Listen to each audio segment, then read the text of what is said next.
আসসালামু আলাইকুম ওয়া রাহমাতুল্লাহি ওয়া বারাকাতুহু। প্রশংসা আদায় করছি মহান রব্বুল আলামিনের মহান দরবারে, যে মহান আল্লাহ আজকের এই মহিমান্বিত পবিত্রতম জুমার দিনে জুমার নামাজ আদায়ের জন্য আল্লাহর ঘর ঐতিহ্যবাহী কাবাতুল মুশাররফার অংশ অত্র হাজি ঠান্ডা মিয়া সওদাগর জামে মসজিদে খুতবা পূর্বক এই অগ্রিম আলোচনায় যে রব্বুল আলামিন আমাদেরকে আসার বসার কোরআন ও হাদিসের আলোকে কিছু শোনার এবং সেই মোতাবেক আমল করার সুযোগ দিয়েছেন, দিবেন সে প্রত্যাশায় সর্বপ্রথম মহান আল্লাহর দরবারে শুকরিয়া আদায় করে সবাই একসাথে পড়ি আলহামদুলিল্লাহ। আর একটু চিৎকার দিয়ে বলি লক্ষ কোটি দুরুদ আর সালাম জানাই তাজেদারে নবুয়ত শমএ রিসালত মাআদানে হিদায়ত নূরে মুজসম নূরিল বরাম শমসিদ দুহাম বদরিদ দুজাম সদরিল উলাম নূরিল হুদাম কাহফিল ওয়ারাম আকা মুহাম্মদুর রাসূলুল্লাহ সাল্লাল্লাহু তাআলা আলাইহি ওয়াসাল্লামের নূরানি কুদুমে আকদসে অসংখ্যবার দুরুদ আর সালামের হাদিয়া পেশ করার পাশাপাশি লা ইলাহা ইল্লাল্লাহর দরবারে আরও একটিবার শুকরিয়া আদায় করতে চাই যে মহান রব্বুল আলামিন এমন প্রিয় নবীর উম্মত বানিয়ে জগতে আমাদের ধন্য করলেন। এই জন্য আরও একটিবার রবের দরবারে শুকরিয়া আদায় করে উঁচু আওয়াজে পড়ি আলহামদুলিল্লাহ। সেই সাথে আপনারা যারা দূর দূরান্ত থেকে আজকের এই নূরানি ইরফানি রুহানি মাহফিলে ইতিমধ্যে এসে আমাদের সাথে সম্পৃক্ত হয়েছেন, যারা এসেছেন, যারা আসবেন, আল্লাহ পাক সকলের উপস্থিতি কবুল আর মঞ্জুর করে কঠিন কিয়ামতের ময়দানে আজকের উপস্থিতির বিনিময়ে সবাইকে নবীজির সুপারিশ নসিব করে দিক। সবাই বলি আর একটু উচ্চ আওয়াজে বলি সাল্লি আলা রাসূলিনা সাল্লি আলা মুহাম্মাদিন সাল্লি আলা হাবিবিনা সাল্লি আলা আর একটু মোহাব্বতে সাল্লি আলা রাসূল সাল্লি আলা মুহাম্মাদিন সাল্লি আলা হাবিব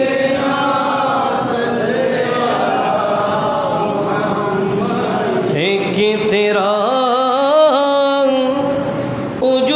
वजूद है ज़ीनते बज़ में कायनात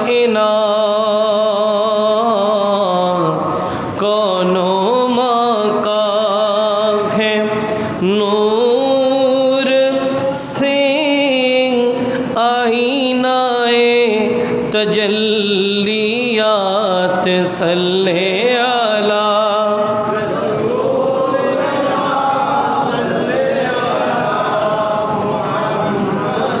सल्ले अला हबीब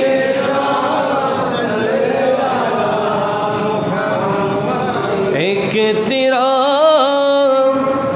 वजूद है वजह करारे दो जहां एक तेरी नुमो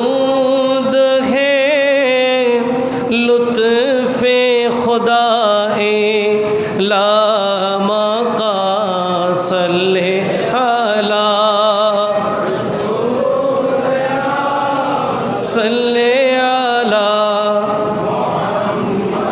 सल्ले अला हबीब सल्ले अला मुहम्मदिन सल्ले अला रसूल सल्ले अला मुहम्मदिन सल्ले अला हबीबिना सल्ले अला मुहम्मदिन सल्लल्लाहु ताला अलैहि वसल्लम। सबाई पढ़ी मारहाबा, मोहब्बते पढ़ी सुबहानाल्लाह, अल्हम्दुलिल्लाह, अल्लाहु अकबर, सुबहानाल्लाह, अल्हम्दुलिल्लाह, अल्लाहु अकबर, सुबहानाल्लाह, अल्हम्दुलिल्लाह, अल्लाहु अकबर। पवित्र मास, महिमान्वित मास শাওয়ালুল মুকাররম, এ মাসের প্রথম জুমা আমাদের মাঝে সমাগত। এটা রব্বুল আলামিনের কৃপা, দয়া, মায়া, মেহেরবানি যে রব্বুল আলামিন গত জুমার পর থেকে আজকের এই জুমা পর্যন্ত আমাদের ভালো রাখলেন। তা না হলে এমন অনেকেই আছেন যারা গত জুমাই আমাদের সাথে ছিলেন, আজকের এই জুমাই আমরা যারা আজকের এই জুমাই আছি আগামী জুমা পর্যন্ত থাকবো তার কোনো নিশ্চয়তা। এজন্য সময় থাকতে সময়টাকে আল্লাহ এবং তার প্রিয় রসুলের প্রেমে আল্লাহ আমাদেরকে সাজানোর তৌফিক দান করুক। সবাই বলি, আর একটু উচ্চ আওয়াজে বলি। দীর্ঘ একটি মাস সিয়াম সাধনার মাধ্যমে আমরা কাটালাম। প্রত্যহ একটা শিডিউল আমাদের ছিল, যেখানে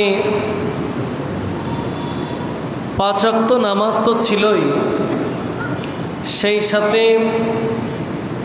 রাত্রিবেলা ইশারের নামাজের পরে আবার সালাতুত তারাবিহ ছিল। সালাতুত তারাবির পরে বান্দা বিশ্রাম নিয়েছে, আবারও তাহাজ্জুদের জন্য উঠে গেছে, সেখানে আবার তাহাজ্জুদ ছিল। এর পরবর্তীতে সাহারির মতো বরকতমণ্ডিত খাবারের মাধ্যমে ইবাদতের একটা প্রক্রিয়া ছিল। এরপরে ফজরের নামাজ ছিল। সাহারির পর থেকে একেবারে সূর্য ডোবা পর্যন্ত সারাদিন উপবাস থেকে না খেয়ে এক আল্লাহর প্রেমে, এক আল্লাহর ভয়ে, যে আল্লাহকে কেউ কখনো দেখে নাই, অদৃশ্যের প্রতি বিশ্বাস স্থাপন করে ঈমান এনে আবার সেই অদৃশ্য সত্তার প্রেমে পড়ে দীর্ঘ একটি মাস সিয়াম সাধনায় কাটিয়ে দিয়েছে। সূর্য যখন ডুবে যায়, বান্দা এবার আল্লাহর প্রেমে ইফতারের মতো পবিত্রতম মহিমান্বিত আরেকটি গুরুত্বপূর্ণ ইবাদতের কার্যক্রমে অংশগ্রহণ করে। এরপরে মাগরিবের নামাজ, আবারও এশা, আবারও সালাতুত তারাবি, দৈনন্দিন এই কার্যক্রম দীর্ঘ একটি মাস ধরে আমাদের মাঝে ছিল। আমরা সৌভাগ্যবান যারা এই শিডিউল, আল্লাহর এই বিধিবিধান মোতাবেক আমাদের একটি মাসকে সাজিয়েছি। আল্লাহ কবুল করুক। সবাই বলি। এরপরে রব্বুল আলামিন হাকিমুল হাকিমিন বান্দার জন্য গোটা মাহে রমজানের মধ্যে দিন রাতে তো অবারিত নিয়ামত, এরপরও তিনটা স্ক্যাজিউল, তিনটা শ্রেণী বিন্যাস করে দিয়েছেন। প্রথম দশকে আল্লাহ বান্দাকে রহমত দিয়ে দিলেন, মাঝখানের দশকে আল্লাহ বান্দার জন্য অবারিত ক্ষমা ঘোষণা করলেন। রহমত পাওয়ার পরে, ক্ষমা পাওয়ার পরে বান্দা তো এবার বন্দেগীর মধ্যে পরিপূর্ণ হয়ে গেছে। আল্লাহ বলেন, এবার শেষ দশকে তোমার জন্য আমি নাজাতের উপহার রেখে দিয়েছি। এবার তোমার জন্য অতাকাই মিনান নিরান, তোমার জন্য সেই জাহান্নামের আগুন থেকে মুক্তির ঘোষণা হয়ে গেছে। এই জন্য তো রসুল আকরাম সাল্লাল্লাহু আলাইহি ওয়াসাল্লাম বলেছেন, যারাই রমজানকে কাজে লাগিয়েছেন, যারাই রমজানকে ইবাদতের মাধ্যমে সময়টাকে সুসজ্জিত করেছেন, তার জীবনে আর কোনো গুনাহ থাকবে। নবী বলেছেন, মান সামা রমাদানা ঈমানাও ওয়া ইহতিসাবা গফিরা লাহু মা তাকাদ্দামা মিন যামবি। বলছে যারাই সওয়াবের নিয়তে আল্লাহর সন্তুষ্টিতে রমজানের রোজা রাখে, আল্লাহ তার জীবনের পূর্বের গুনাহগুলো ক্ষমা করে দেয়। আবার বললেন, ওয়ামান কামা লাইলাতাল কদরি ঈমানাও ওয়া ইহতিসাবা গফিরা লাহু মা তাকাদ্দামা মিন যামবিহি। যারাই আবার কদর রাত পাওয়ার জন্য, ভাগ্যের সেই রজনীকে কাজে লাগানোর জন্য, ইবাদতের মাধ্যমে সময় কাটানোর জন্য ওই রাতগুলোতে কিয়ামে রমজান করেছেন, দাঁড়িয়ে দাঁড়িয়ে ইবাদত করেছেন, নবী বলেন আল্লাহ তারও পূর্বের জীবনের সকল গুনাহ ক্ষমা করে দেয়। তো বান্দার কি আর গুনাহ আছে? এই জন্য রমজান যখন চলে যায় বান্দা মাসুম হয়ে যায়, বান্দা কি হয়ে যায়? এই জন্য তো ঈদুল ফিতরের যেই রাত, ওই রাতকে লাইলাতুল জায়েজা বলে, পুরস্কার প্রাপ্তির রাত বলে। যেমনটা গতকাল ঈদের জামাতে, ঈদের খুতবাতে আমি আপনাদেরকে বলেছি, ওটা ইয়াউমুল জায়েজা ছিল, পুরস্কার প্রাপ্তির দিন ছিল। ফেরেশতারা গলিতে গলিতে, মোড়ে মোড়ে বান্দার দিকে তাকিয়ে আছেন, বান্দার জন্য অপেক্ষমান আছেন। বান্দারা যখন ঈদের নামাজে আসে তখনও তাদেরকে ফেরেশতারা বলে, তোমরা তো সেই বান্দা যাদেরকে আল্লাহ রমজানে রোজা রাখতে বলেছেন, তোমরা তো রেখেছো। তোমাদেরকে দাঁড়িয়ে দাঁড়িয়ে কিয়াম করতে বলেছেন, তোমরা তো সেই বান্দা, তোমাদের রবের সন্তুষ্টিতে তোমরা দাঁড়িয়ে দাঁড়িয়ে নামাজ আদায় করেছো। নাও, আজকে তোমাদের জন্য আল্লাহ তার রহমতের দরওয়াজা খুলে দিয়েছেন। আজকের এই দিন তোমাদের দিন, তোমাদের জন্যই আজকের পুরস্কার। আল্লাহ আমাদের মাহে রমাদানুল মুবারক কবুল করুন, সবাই বলি। এই যে একটা মাস রমজান কেন দিয়েছেন? আমি রমজানের আলোচনায় প্রাসঙ্গিকভাবে ফাঁকে ফাঁকে কথার বাঁকে বাঁকে এই কথাগুলো বলেছি যে আল্লাহ বলছেন, ওহে ঈমানদারগণ, কুতিবা আলাইকুমুস সিয়াম, তোমাদের উপরে রোজা ফরজ করা হয়েছে, কামা কুতিবা আলাল্লাযীনা মিন ক্বাবলিকুম লাআল্লাকুম তাত্তাকুন, যেভাবে তোমাদের পূর্ববর্তী নবী রাসূলদের প্রতিও, তাদের উম্মতদের প্রতিও এই রোজা নামক ইবাদত ছিল। একটাই কারণ, লাআল্লাকুম তাত্তাকুন, যেন তোমরা আল্লাহর ভয় অন্তরে লালন করতে পারো, খোদাভীতি অর্জন করতে পারো। একটাই কারণ, যেন তোমরা তাকওয়া অর্জন করতে পারো। তাহলে সেই তাকওয়া আমরা কি অর্জন করতে পেরেছি কিনা, এটাই এখন হিসাব নিকাশের সময় এসে গেছে। এবার নিজেকে নিয়ে আপনি অ্যানালাইসিস করবেন। আজকের এই জুমায় আমি আপনাদেরকে আহ্বান জানাবো, অ্যানালাইসিসের সময় এসে গেছে। এবার একটা মাস নিয়ে আপনি গবেষণা করবেন যে এক মাস আপনি কি করেছেন, কি করার দরকার ছিল, কি করতে পেরেছেন, আর কি করলে ভালো হতো। যেগুলো করলে ভালো হতো এগুলো আল্লাহর দরবারে তওবা করে ফরিয়াদ করবেন, আল্লাহ এই কাজগুলো বাকি রয়ে গেছে, মনে হয় এই কাজগুলো করলেও আপনি আল্লাহকে পাওয়ার জন্য আমি কিছু ধাপ এগিয়ে যেতে পারতাম। আল্লাহ আমাকে আগামী বছর রমজান আরও একটিবার সুযোগ দিয়ে দেন, আমার হায়াতের মধ্যে বরকত দিয়ে দেন, আমি যেন আগামী বছর প্রাণ ভরে আবারও আপনার প্রেমে গোটা রমজান কাটিয়ে দিতে পারি। কারণ এমন অনেকেই আছেন যারা এবছর রমজানে আছেন, আগামী বছর রমজানে থাকবেন না। এটা একটু তিক্ত হলেও বাস্তব, কথাটা শুনতে একটু কষ্ট হলেও বাস্তব। যেটা মুসল্লির ক্ষেত্রে প্রযোজ্য ওটা খতিব সাহেবের ক্ষেত্রেও প্রযোজ্য, ওটা ইমাম সাহেবের জন্য প্রযোজ্য, ওটা মুয়াজ্জিন সাহেবের জন্য প্রযোজ্য, ওটা মোতোয়াল্লির জন্য প্রযোজ্য, ওটা মসজিদের একজন সাধারণ খাদেমের জন্য প্রযোজ্য।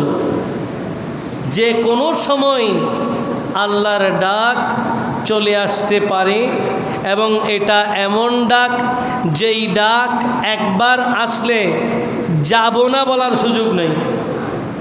আছে? একটু জোরে বলেন। নাই, আপনাকে যেতেই হবে।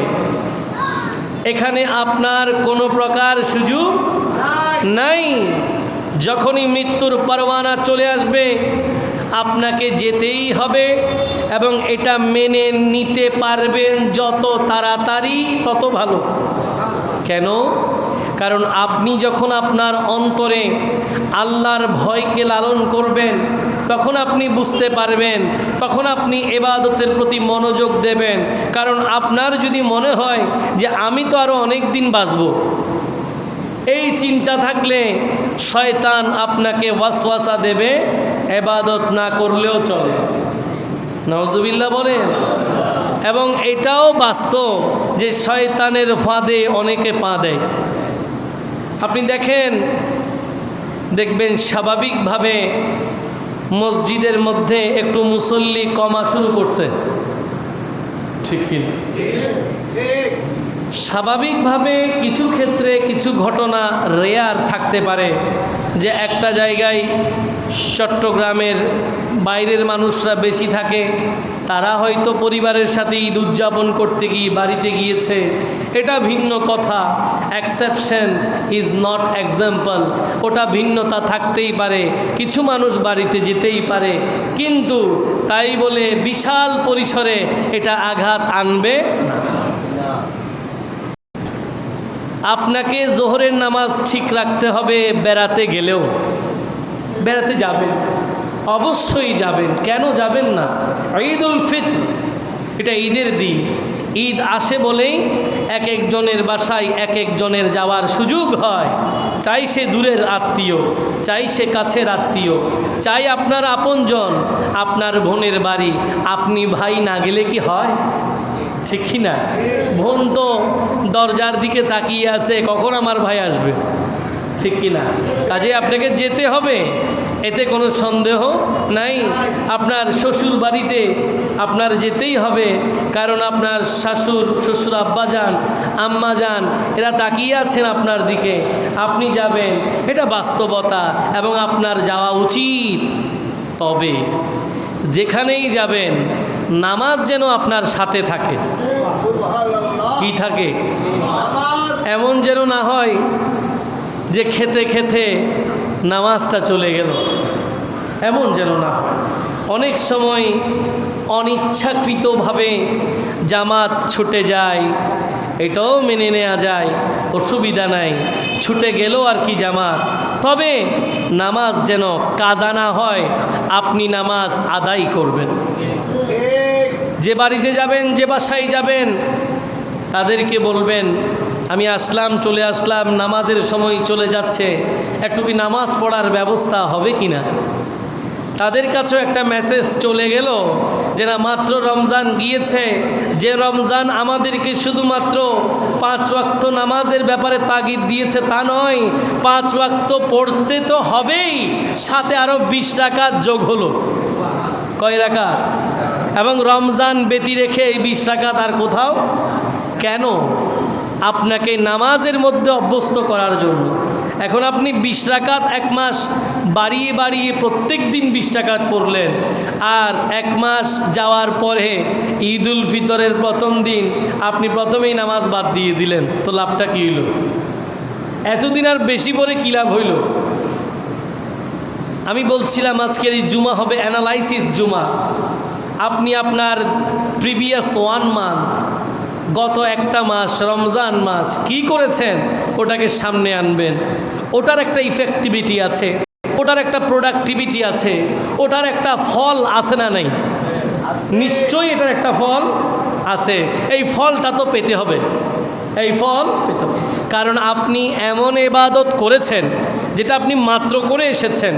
ওই ইবাদতের ব্যাপারে আল্লাহ পাক নবীকে বলছেন, হাবিব আপনি আমার বান্দাদেরকে, আপনার উম্মতদেরকে বলেন যে তারা মাত্র যে ইবাদতটা করেছে, রোজা নামক ইবাদত, সিয়াম নামক ইবাদত যেটা করেছে, এটা ছোট খাটো কোনো ইবাদত নয়। তো কেমনে বুঝবে তারা এটা ছোট না বড়? আল্লাহ বলেন, বলে দিন আস-সাওমু লি ওয়া আনা আজিজি বিহি।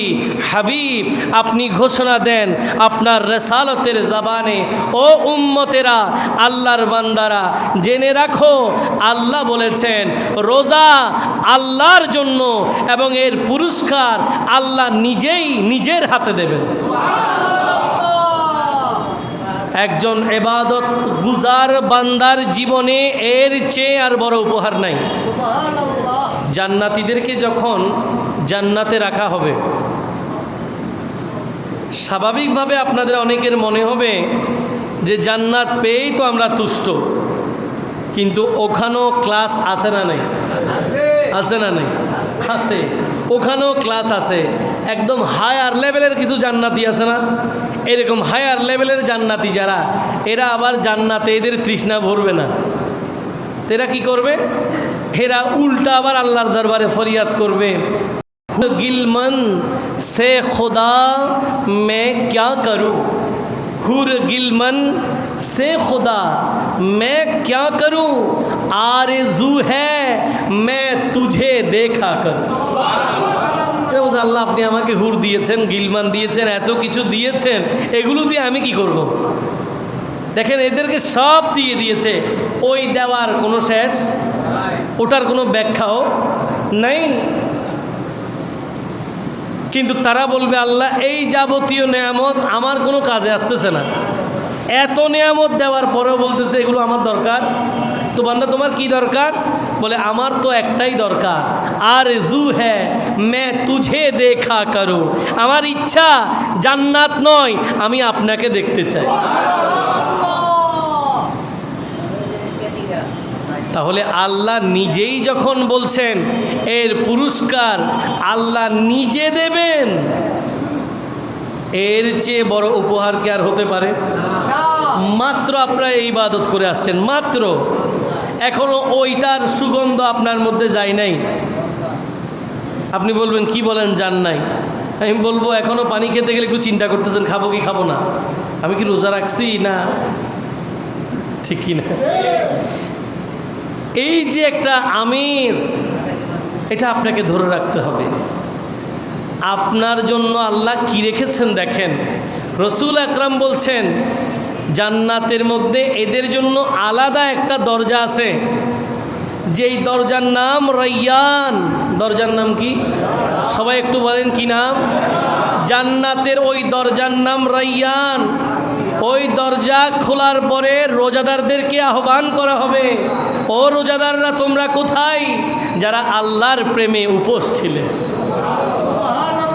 তীব্র গরম, পানি তোমার খেতে মন চায়, তুমি তো খাও নাই। অনেক তৃষ্ণা, একটু পর পরে বারবার শুয়ে যেতে মন চাচ্ছে, শুলেও সেই তৃষ্ণা ভরছে না, মনে হচ্ছে এক ঢুক পানি যদি খেতে পারতাম। চাইলে তো কাউকে না দেখিয়ে খাওয়া যেত, কিন্তু যে আল্লাহর প্রেমে সেটুক আপনি খেলেন না, বলে জীবন যেতে পারে, পানি খাওয়া হবে না। রব্বুল আলামিন হাকিমুল হাকিমিন কিয়ামত পরবর্তী ফলাফল ঘোষণার সময় ওই রোজাদারদেরকে ডাক দেবেন, কোথায় আইনা সাইমুন, ওই রোজাদাররা তোমরা কোথায়, আসো তোমাদের জন্য দরজা খোলা হয়ে গেছে, রাইয়ান নামক জান্নাতি দরজা। আল্লাহর নবী বলেন ওই দরজা খোলার পরে যখন রোজাদাররা একে একে সেই দরজা দিয়ে ঢুকবে, লাস্ট যে রোজাদার সে ঢোকার সাথে সাথে দরজা আবার বন্ধ হয়ে যাবে, অর্থাৎ অন্য কারোর জন্য ওই দরজা প্রযোজ্য। এত এত কথা বললাম, সবগুলো নেয়ামত তাদের জন্য যারা তাকওয়া অর্জন করেছে। আল্লাহ বলছেন লাআল্লাকুম তাত্তাকুন, রোজা তোমাদেরকেও দিয়েছি, রোজা তোমাদের পূর্বের জাতিদেরকেও দিয়েছি। এবং এই বিষয়টা নিয়ে আমি বেশ আলোচনাও করেছি যে আদম আলাইহিস সালামও রোজা রেখেছেন, আদম আলাইহিস সালামও রোজা রেখেছেন। এই রোজাগুলোকে কি বলে? আইয়ামে বীজের রোজা। প্রতি মাসে 13, 14, 15 তিনটা রোজা হযরত আদম আলাইহিস সালাম রাখতেন। এটা আদম আলাইহিস সালামের সুন্নাত। আর একটু জোরে বলেন না সুবহান। তাহলে বোঝা গেল রোজা এটা পুরাতন ইবাদত, এটা নতুন কিছু। হ্যাঁ, এটার প্রক্রিয়াও ভিন্ন। প্রক্রিয়া কি? ভিন্ন ভিন্ন প্রক্রিয়া, এক একজন এক একভাবে এটা পালন করেছেন।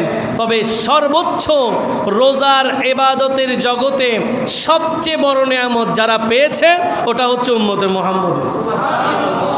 আপনি রসুল আকরাম সাল্লাল্লাহু আলাইহি ওয়াসাল্লামের আজমত শান যেভাবে আমরা বর্ণনা দিই যে আমাদের নবী ইমামুল আউয়ালিন ওয়াল আখিরিন, ইনি নবীদের নবী, ইনি রসুলদের রসুল, ইনি রসুলদেরও ইমাম, ইনি নবীদেরও ইমাম, ইনি সৃষ্টির সবার আগে এবং এসেছেন সবার পরে, যাকে আল্লাহ মাকামে মাহমুদ দিয়েছেন, যাকে আবে কাউসার দিয়েছেন, যাকে শফাতে কুবরা দিয়েছেন। এত এত কথা, যতগুলো কথা বলতেছি, প্রত্যেকটা কথার সাথে নবীর উম্মতের একটা প্রাসঙ্গিক মর্যাদা আছে। নবী যেমন শ্রেষ্ঠ, নবীর উম্মত আল্লাহর পক্ষ থেকে নেয়ামত পাওয়ার ক্ষেত্র বিশেষে ওই রকম শ্রেষ্ঠ। আপনি আশ্চর্য হয়ে যাবেন। আমি যদি একটা একটা বলি, আপনি বলবেন হ্যাঁ ঠিক, এটা আগের জমানায় ছিল না। যে আপনারা যেই রমজানের 30 রোজা পেয়েছেন, এটা কি আগের কেউ ছিল? কারোর জন্য এটা প্রযোজ্য ছিল না। আপনারা দুটা বড় বড় ঈদ পেয়েছেন, ঈদুল ফিতর, ঈদুল আদাহা, এটা আগের জমানার উম্মতদের ছিল? ছিল না। আপনি লাইলাতুল মেরাজ পেয়েছেন, 5 ওয়াক্ত নামাজ পেয়েছেন, এগুলো কি আগে ছিল? ছিল না। আপনি লাইলাতুন নিসফি মিন শাবান, যেটা আমরা প্রচলিত ভাষায় শবে বরাত বলি, লাইলাতুল বারাত বলি, এটা আপনারা পেয়েছেন। এটা আগের জমানার উম্মতের জন্য প্রযোজ্য ছিল? আপনারা পেতে পেতে এত পেয়েছেন। লাইলাতুল কদরি খায়রুম মিন আলফি শাহর, শুধু একটা রাত এমনভাবে দিয়ে দিয়েছে 1000 মাসের রাতের চেয়ে উত্তম। কেমনে পেয়েছেন? এমনি এমনি পান নাই। প্রত্যেকটা বিষয়ের পেছনে একটা প্রেক্ষাপট আছে। কোরআন শরীফের আয়াত নাজিলের ক্ষেত্রে যেরকম শানে নুজুল আছে, কি কারণে অবতীর্ণ হয়েছে, কেন অবতীর্ণ হয়েছে, কাদের জন্য অবতীর্ণ হয়েছে। আপনি মুনাফিকদের আয়াত কাফেরদের জন্য ব্যবহার করতে পারবেন না, কাফেরদের আয়াত মুনাফিকদের জন্য ব্যবহার করতে পারবেন না। মুসলিমদের জন্য যে কথাটা বলা হয়েছে, এক্সট্রা আপার লেভেলের ইমানদার, কদ আফলাহাল মুমিনুন, যাদেরকে বলা হয়েছে তাদের জন্য আবার ব্যবহার করতে পারবে না।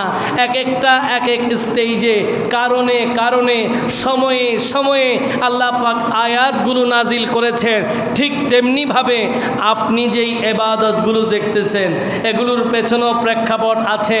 মেরাজ রজনীতে আল্লাহর নবীকে সকল নবীর পূর্ববর্তী নবীদের উম্মতদের একটা বায়োডাটা দেখানো হয়েছে, কার হায়াত কীরকম, কার হায়াত, কারা কত বছর পেয়েছেন। তো ওখানে নবী দেখলেন কেউ পেয়েছেন 1000 বছর, কেউ পেয়েছেন 900 বছর, কেউ পেয়েছেন 500 বছর, 400 বছর, 300 বছর, 250 বছর। কিন্তু নবীর উম্মতদের যখন হায়াতের বাজেটটা দেখানো হলো, আল্লাহর নবী দেখলেন একেবারেই সীমিত, একেবারেই। রাসূল আকরাম ওই জায়গায় পর্যন্ত উম্মতকে ভুলে নাই। আর একটু জোরে বলেন না,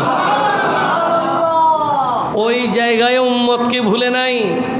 আল্লাহর নবীর সাথে সাথে চিন্তা করলেন, পূর্ববর্তী নবী রাসূলদের উম্মতদেরকে আল্লাহ আপনি এত হায়াত দিয়েছেন, এরপরে তারা এত বেশি বেশি ইবাদত করেছে, কিন্তু আমার উম্মতদেরকে হায়াত দিচ্ছেন একেবারে কম।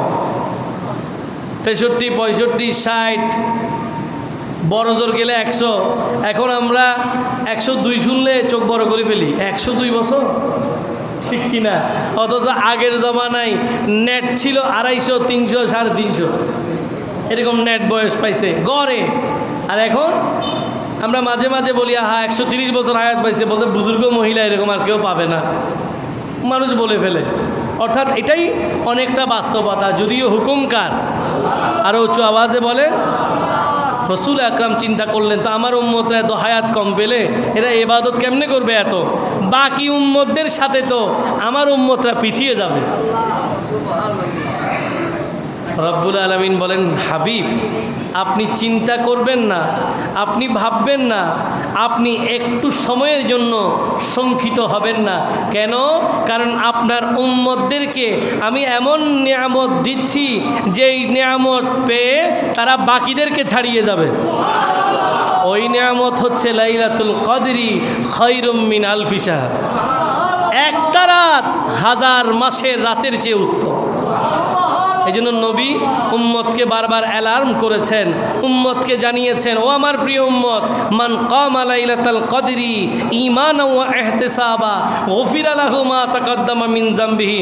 উম্মত রে আমার, তোমরা যদি কদর রাত্রিতে একটু দাঁড়িয়ে দাঁড়িয়ে আল্লাহর প্রেমে সারা রাত ইবাদতে কাটিয়ে দিতে পারো, আল্লাহ তোমার জীবনের সকল গুনাহ ক্ষমা করে দেবেন।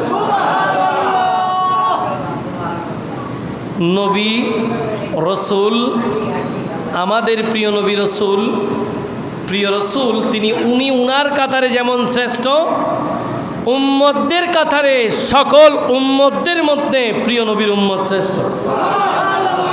এবং আমার যদি খুব বেশি ভুল না হয়, আজকে থেকে অন্তত 2-2.5 বছর বা 3 বছর আগে বা 4 বছর আগের কথা, আমি এই বিষয় নিয়ে ধারাবাহিক আলোচনা করেছি।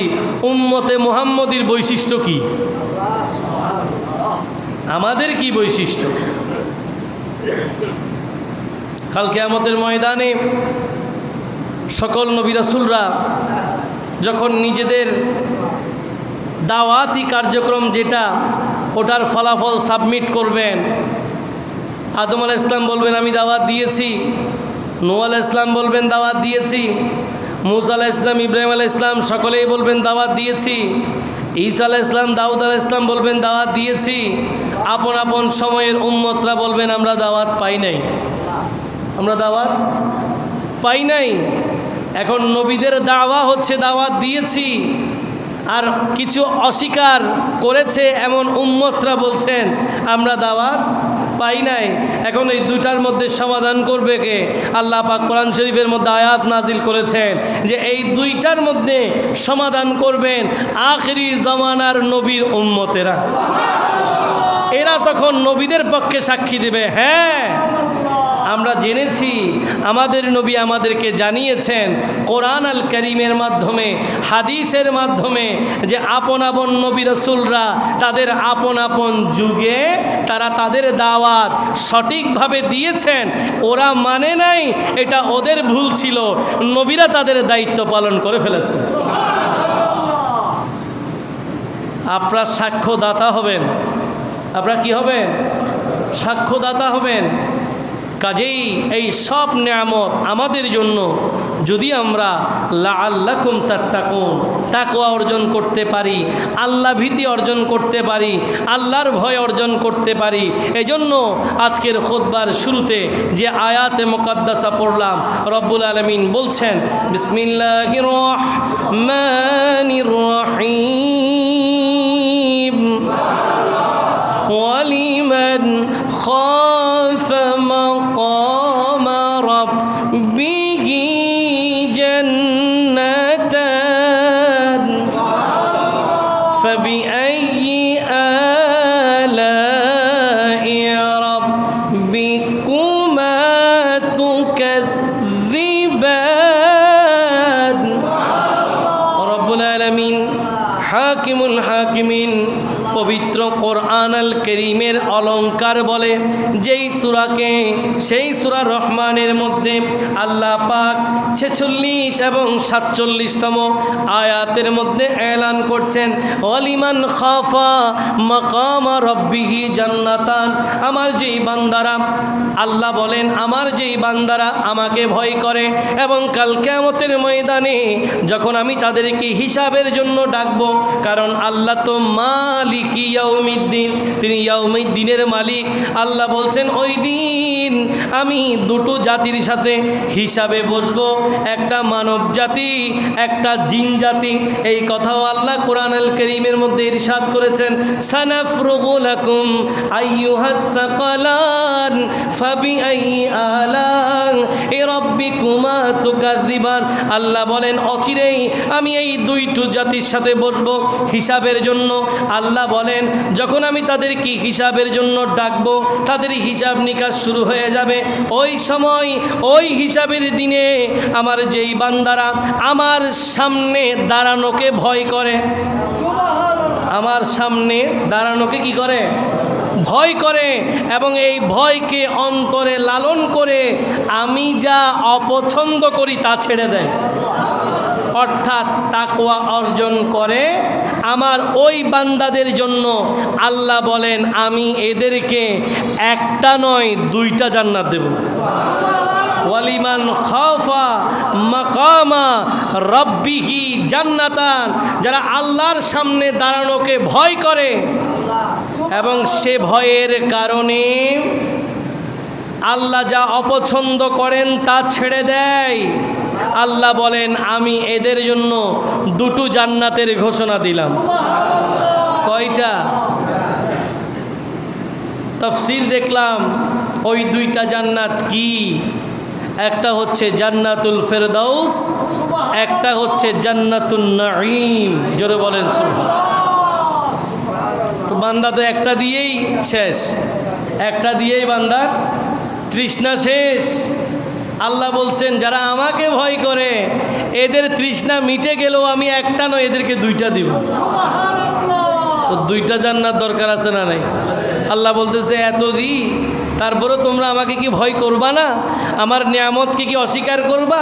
এরপরে বলছেন ফাবিআইয়ি আলা রাব্বিকুমা তুকাযযিবান, তোমরা আল্লাহর কোন কোন নিয়ামতকে অস্বীকার করবা? আল্লাহ আমাদের সবাইকে আল্লাহর ভয় দান করুক। সবাই বলি, আর একটু উচ্চ আওয়াজে বলি। এই জন্য মাহে রমজানুল মুবারকের এই রমজানের রোজাগুলোকে পূর্ণতায় পৌঁছানোর জন্য আমাদেরকে আরও কিছু কর্মসূচি অংশগ্রহণ করতে হবে। আরও কিছু কি করতে হবে? আরও কিছু কর্মসূচিতে অংশগ্রহণ করতে হবে। মানে রোজা রেখে দিলাম এরপরেই সব শেষ বন্ধ করে দিলাম, এরকম নয়। নবী বলতেছেন বান্দা ওই রোজাগুলো যদি তুমি আল্লাহর দরবারে কবুল করাতে চাও আর একটু আমল আছে, আর একটু কি আছে? আমল আছে। তো কি আমল? আচ্ছা, যেই বান্দা 30টা রোজা কষ্ট করে রেখেছেন, যেই বান্দা সারাদিন কষ্ট করে চাকরি করেছেন, ব্যবসা করেছেন, এত উপবাসের মধ্যে ছিলেন, কষ্ট করার পরে ইফতার করে আবার বিশ্রাম নিয়েছে নাকি নেয় নাই, আবার চলে গেছে এশারের নামাজে, এশারের নামাজের পরে ক্লান্ত শরীর, তারপরে আল্লাহর প্রেমে 20 রাকাত সালাতুত তারাবি দাঁড়িয়ে দাঁড়িয়ে পড়েছে।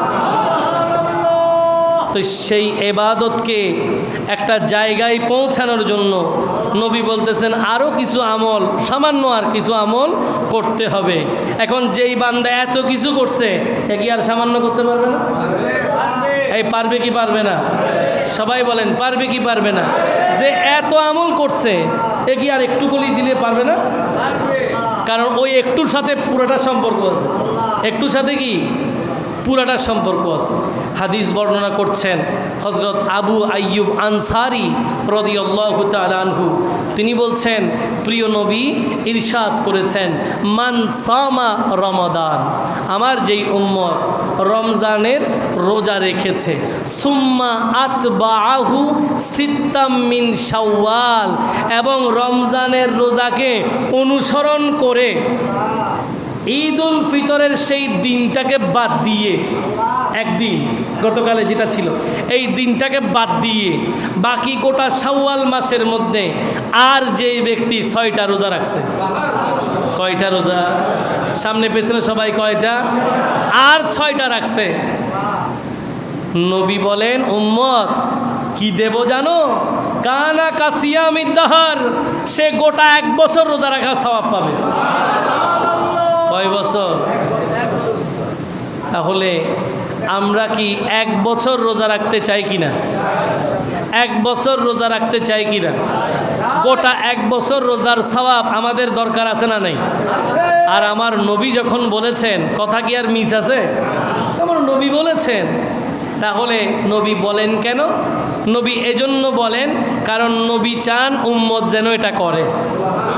এমনি এমনি বলছে নাকি নবী আপনাদেরকে এমনি এমনি হাদিস বলে দিয়েছে, আপনি আমল করলে করেন, না করলে নাই?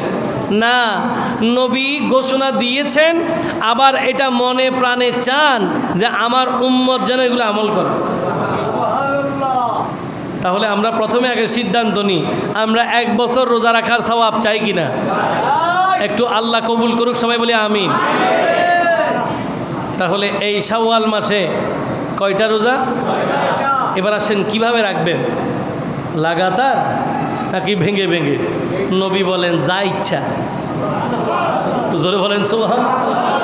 যা ইচ্ছা লাগাতার রাখো, তাহলে তোমার ইচ্ছা একটা একটা রাখো, তাহলে দুইটা রাখো, তোমার যা ইচ্ছা, তুমি যেভাবে রাখো। কি করো? রাখো বাবা, রাখলেই হয়। কানা কাসিয়ামিদ দাহর, যদি এই শাওয়ালের মধ্যে 6টা নফল রোজা তুমি রাখো, এই রমজানের সাথে মিলিয়ে শাওয়ালের 6টা রোজা যখন লেগে যাবে, তখন কানা কাসিয়ামিদ দাহর, গোটা একটা বছর রোজা রাখার যেই সওয়াব সেটা তোমাকে দান করা হবে। অনেকে বলে 6 রোজা রাখা যাবে না, কেন? রোজা বেশি গরম। রোজা কি বেশি নাকি গরম? তো বাবা এটা কি রোজা? বলে এটা নফল রোজা। তো এতদিন 30টা রাখলে এগুলো কি রোজা? বলে এগুলো ফরজ রোজা। তো ফরজ বড় না নফল বড়? বলে ফরজ বড়।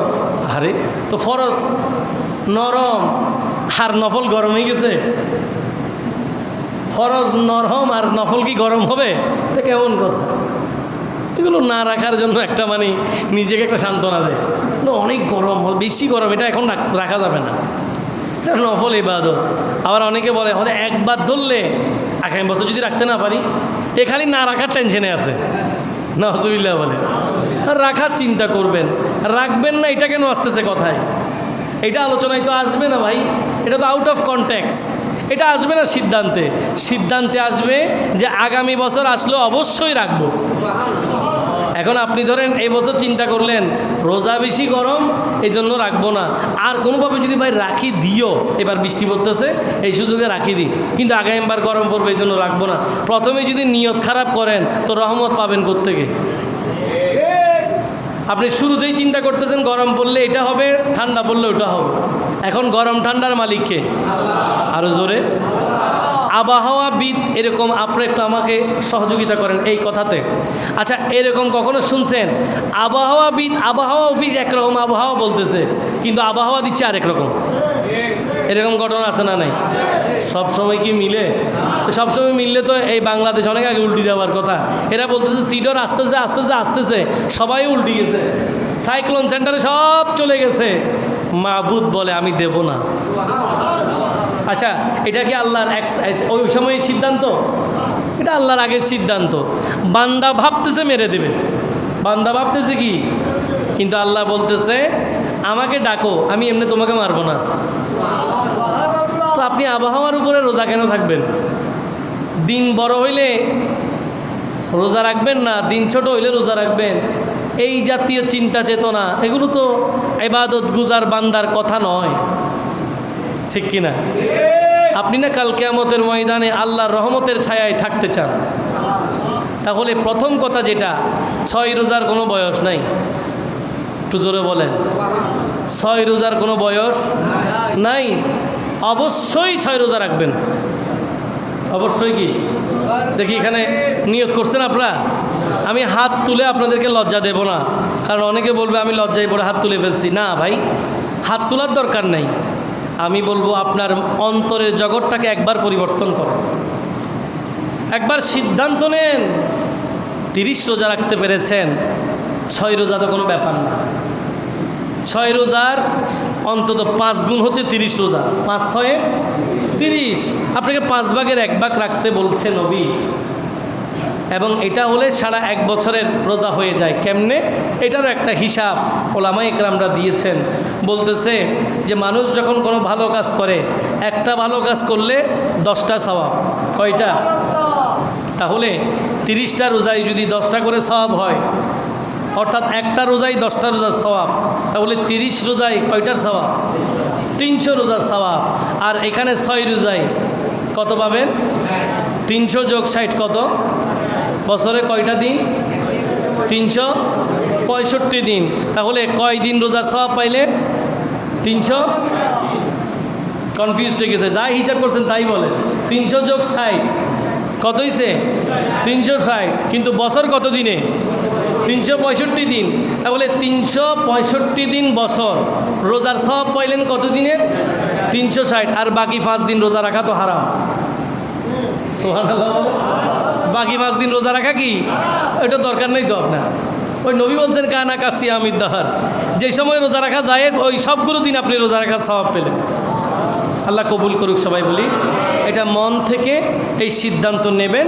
যদি নিয়ে থাকেন এটা আপনার জন্য অনেক অনেক উত্তম হবে। আল্লাহ আমাদেরকে অবশ্যই রমজানের রোজার পাশাপাশি শাওয়াল মাসের 6টি রোজা লাগাতার কিংবা নিজেদের সাধ্য অনুসারে এই মাসের বাকি সময়গুলোতে রাখার আল্লাহ তৌফিক দান করুক। সবাই বলি আল্লাহুম্মা সাল্লি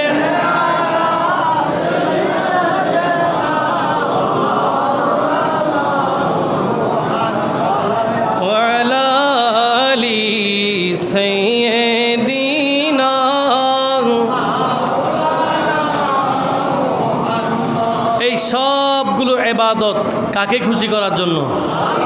আরো জোরে সবাই একসাথে বলেন, আল্লাহকে খুশি করার জন্য, প্রিয় নবীকে খুশি করার জন্য, যেই নবী উম্মত হিসেবে আমাদেরকে অসংখ্য নেয়ামত দিয়েছেন, যেই নবী কাল কিয়ামতের ময়দানে বারবার আমাদেরকে তাসাল্লি দিয়েছেন, উম্মত তুমি ভয় করো না, কিয়ামতের কঠিন ময়দানে তোমাকে সহযোগিতা করার জন্য আমি নবী সেখানে থাকব। উম্মতকে নবী কতটা নির্ভয় দিয়েছেন বলছেন, কোটা কিয়ামতের ময়দানে জান্নাতীদের কাতার হবে 120। আদম আলাইহিস ইসলাম থেকে ঈসা আলাইহিস ইসলামের সব নবী রাসূলদের উম্মতরা মিলে জান্নাতি কাতার হবে 40। আর নবী বলেন আমার একা উম্মতের জান্নাতি কাতার হবে 80। আল্লাহ যেন সেই কাতারে আমাদেরকে কবুল করে। সবাই বলি সেই কাতারে থাকার জন্য কাতারের কাজগুলো করতে হবে। কিসের কাজ? কাতারে থাকার একটা যোগ্যতা আছে না নাই? নাকি যাবেন এমনিতেই বলবে আসেন ঢুকে যান? না না, ওখানে আর ঢুকে যানের কোনো সুযোগ নাই। আর চাইলেও লাইন ক্রস করে আগে যাওয়ার সুযোগ নাই। আল্লাহ পাক ঘোষণা দিবেন ফারিকুম ফিল জান্নাতি ও ফারিকুম ফিস সাঈদ। জান্নাতীদের দল জাহান্নামীদের দল আলাদা হয়ে যাও, দুই গ্রুপ হয়ে যাবে। বাস যার যেখানে অবস্থান অটো প্রসেসে সে সেখানে কাউন্ট হবে। আল্লাহ আমাদেরকে জান্নাতি হিসেবে কবুল করুক। সবাই বলি যখন আপনি আল্লাহর ভালোবাসায় এত কিছু করবেন? তখন হাদিসে কুদসির মধ্যে রসুল আকরাম সাল্লাল্লাহু আলাইহি ওয়াসাল্লাম বলেন, আল্লাহ বলেছেন, কি বলেছেন? ইন্নী লা আজমাউ আলা আবদি খাউফাইনি ওয়ালা আমনাইন। আল্লাহ বলেন, হাবিব আপনি আপনার উম্মতদেরকে, আল্লাহর বান্দাদেরকে বলে দেন। কি বলবেন? বলে, আমি কখনো আমার বান্দাদের প্রতি দুইটা ভয় কিংবা দুইটা নির্ভয় একসাথে করব না। মনোযোগ, দুইটা ভয় অথবা দুইটা নির্ভয় কখনো একসাথে করব না। অর্থাৎ বান্দা যদি দুনিয়াতে আল্লাহকে ভয় পায়, আল্লাহ বলতেছেন আমি দুইটা ভয় এক জায়গায় করব না। তাহলে কেউ ইহকালে দুনিয়াতে যদি আল্লাহকে ভয় পায়, তার আর পরকালে কি নাই কোনো ভয়? কারণ দুইটা ভয় আল্লাহ এক জায়গায় করবে না। কেউ যদি এখানে ভয় না পায়, তাহলে ওখানে তাকে কি করতে হবে? আবার ভয় পেতে হবে। আল্লাহ পাক বলছেন দুইটা ভয় অথবা দুইটা নির্ভয় আমি এক জায়গায় করব না। তো বলে, মান খাফানি ফিদ দুনিয়া আমানতুহু ফিল আখিরা। যে বান্দা দুনিয়াতে আমাকে ভয় করেছে, তাকওয়া অর্জন করেছে, খোদাভীতি অর্জন করেছে, আমি তাকে কিয়ামতে আখিরাতের ময়দানে নিরাপত্তা দেব। ওয়ামান আমিনানি ফিদ দুনিয়া আখাফতুহু ইয়াউমাল কিয়ামা। আর দুনিয়াতে যে আমার নির্ভয়ে থাকবে, আমাকে ভয় করবে না, যা ইচ্ছা তা করবে, বেপরোয়া ঘোরাফেরা করবে, ঈদুল ফিতরের দিনে ডেকসেট বাজিয়ে বিশাল মিউজিক সাউন্ড বক্স দিয়ে গানে গানে ঈদের মতো পবিত্র দিনটাকে নষ্ট করবে, আল্লাহ বলেন দুনিয়াতে তারা বেপরোয়া হলেও আখাফতুহু ইয়াউমাল কিয়ামা, কিয়ামতের ময়দানে আমাকে ভয় করতে হবে। নাউজুবিল্লাহ বলে। ঈদের দিনে ফেরেশতারা আমাদের জন্য রাস্তার মোড়ে মোড়ে আসে, আর আমাদের ভাইয়েরা রাস্তার মোড়ে মোড়ে ডেকসেট নিয়ে আসে। নাউজুবিল্লাহ। এই শুধু তিনজন বলছেন, বাকিরা কি এদের পক্ষে নাকি? তার জোরে বলেন। এগুলো হিসাব হবে তো, এগুলো কি হবে? হিসাব হবে। এই নাউজুবিল্লাহ, আউজুবিল্লাহ, সুবহানাল্লাহ, আলহামদুলিল্লাহ, আল্লাহু আকবার যাই বলছেন সবগুলো কিরামান কাতিবিন ইয়ালামুনা মা তাফআলুন। এরা জানে আপনারা কি করতেছেন, সবগুলো লিখতেছে। সবগুলো কি সব লিখতে আছে। এখন এখানে যদি কোনো কারণে বলেন হুজুর আপনার কথার জোশে এসে সুবহানাল্লাহ বলছি, ডেকসেট আমি নাই, কিন্তু দেখা যাচ্ছে লাস্টে গানটা সিলেক্ট করতেছে সে নিজে, হারে মুশকিল। এখানে বলতেছে একটা, ওখানে গিয়ে করে আরেকটা। আল্লাহ বলেন খতিব সাহেবকে ফাঁকি দিয়ে দিলা, কারণ উনার চোখ ওই পর্যন্ত পৌঁছায় না, কিন্তু যেই আল্লাহ তোমাকে দেখছেন, আল্লাহ পাক বলেন ইয়াউমা তুবলা সারাইর ফামা লাহু মিন কুওয়াতিন ওয়ালা নাসির। কাল কিয়ামতের ময়দানে সকল গোপন প্রকাশ হয়ে যাবে। ডাকো আল্লাহ ছাড়া তোমার আর কোনো সাহায্যকারী থাকলে আসেনি? আছে? আরো জোরে বলেন আছে? আমাদের একমাত্র সাহায্যকারী কে? এই জন্য তো আমরা বলি ইয়াকা না'বুদু ওয়া ইয়াকা নাস্তাঈন।